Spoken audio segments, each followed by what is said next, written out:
بسم اللہ الرحمن الرحیم. جیسا کہ یہ ایم بی بی ایس اور بی ڈی ایس کا ایڈمیشن 2025 اور 26 سیشن اس وقت ایک جو ہے نا کرائسس کی شکل اختیار کر چکا ہوا ہے، کیونکہ ایک طرف تو آج جس طرح شہید ذوالفقار علی بھٹو میڈیکل یونیورسٹی کے اندر ایڈمیشن کلوز ہو رہے ہیں، جبکہ ابھی تک کوئی کسی قسم کی کوئی پالیسی واضح نہیں ہوئی.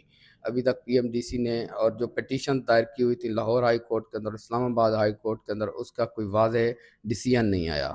تو والدین اور اسٹوڈنٹ بہت زیادہ پریشان ہیں، کیونکہ وہ ان پٹیشن کی بیس کے اوپر ویٹ کر رہے ہیں کہ جو بھی ڈیسیژن آئے اس کے حساب سے وہ فیصلہ کریں اور ایڈمیشن اپلائی کریں کہ ادھر انہیں 2024 والا اپلائی کرنا ہے یا 2025 والا اپلائی کرنا ہے. ایک خبر میں آپ کو یہاں پہ اور بھی دیتا چلوں کہ کچھ اسٹوڈنٹ جو ریپیٹر تھے وہ بھی آج سننے میں آ رہا ہے کہ لاہور ہائی کورٹ کے اندر پٹیشن دائر کرنے جا رہے ہیں. کیا آیا ان کے ذہن میں یہی ہے کہ آیا کہ وہ پٹیشن دائر کریں نئے سرے سے، یا جو آلریڈی پٹیشن چل رہی ہے جس کی آج سماعت ہونی ہے اس سماعت کے اندر وہ فریق بن جائیں؟ تو دونوں پاسبلٹیز ہیں، اب دیکھتے ہیں کیا ہوتا ہے. لیکن جو بھی ہو بہت جلد ہونا چاہیے، آج کے دن فائنل ہو جانا چاہیے. پی ایم ڈی سی سے بھی یہی ریکویسٹ ہے کہ وہ جو بھی فیصلہ کریں اور جلد از جلد کریں اور اسٹوڈنٹس تاکہ اس پریشانی سے نکالا جائے. میں خود بھی ڈیورنگ ایڈمیشن میرا ڈسٹرکٹ کوٹے پہ ہوا تھا، تو مجھے پتہ ہے کہ کتنے مشکل مسائل ہوتے ہیں، پریشانی ہوتی ہے. ایک طرف سے ایڈمیشن والے کہہ رہے ہوتے ہیں کہ بس ہمیں آج ہی ڈاکومنٹس چاہیے، اور ہمیں میلوں جو ہے نا دور جا کے ایک سائن کروانے پڑتے تھے، پھر دوسرے سائن کروانے پڑتے تھے.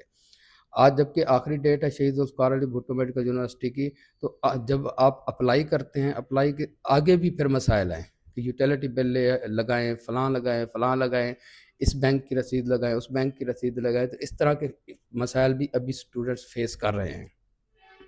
آج ویسے امید یہی ہے کہ کوئی نہ کوئی انشاءاللہ لاہ عمل نکل آئے گا. جو بھی ہوگا ہماری ہمدردیاں سب کے ساتھ ہیں، اپنے تمام بچوں کے ساتھ ہیں، چاہے وہ فریش ہیں یا ریپیٹر ہیں، تمام کے ساتھ ہماری ہمدردیاں ہیں. جو بھی آئین اور قانون کے تحت جو بھی میرٹ کے اوپر فیصلہ ہوتا ہے تو وہ ہونا چاہیے اور جلد ہونا چاہیے. ہماری صرف اتنی سی استدعا ہے. اور دوسری بات یہ ہے کہ آج ایک اور میں آپ کو یہاں پہ خبر دیتا جاؤں کہ چانسز یہی ہیں کہ شاید 2024 والوں کے لیے کوئی ریلیٹو مارکنگ کا فارمولہ لگے گا. اگر ریلیٹو مارکنگ کا فارمولہ رکھتا ہے تو اس سے میرے خیال میں دو فریش بھی اور ریپیٹر بھی آلموسٹ ایگریڈ ہو جائیں گے.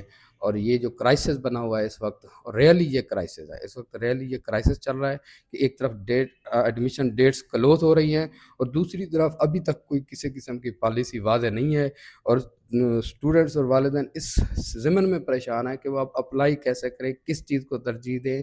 ادھر کے کورٹ کے ڈیسیژن کا ویٹ کریں، اگر کرتے ہیں تو اس میں کیا پالیسی آتی ہے. تو یہ بہت سارے ایفس ہیں. اگر ان کی کوئی جواب اگر ٹائم پہ آ جاتا تو یہ پریشانی سے بچ سکتے تھے. بہرحال آج جو ہے نا اس کو امید ہے کہ فائنل ہو جانا چاہیے. انشاءاللہ جو بھی نیکسٹ اپڈیٹ آتی ہے وہ ہم آپ کے ساتھ شیئر کریں گے. تو اللہ تعالیٰ آپ سب کا حامی اور ناصر ہو. Thank you very much.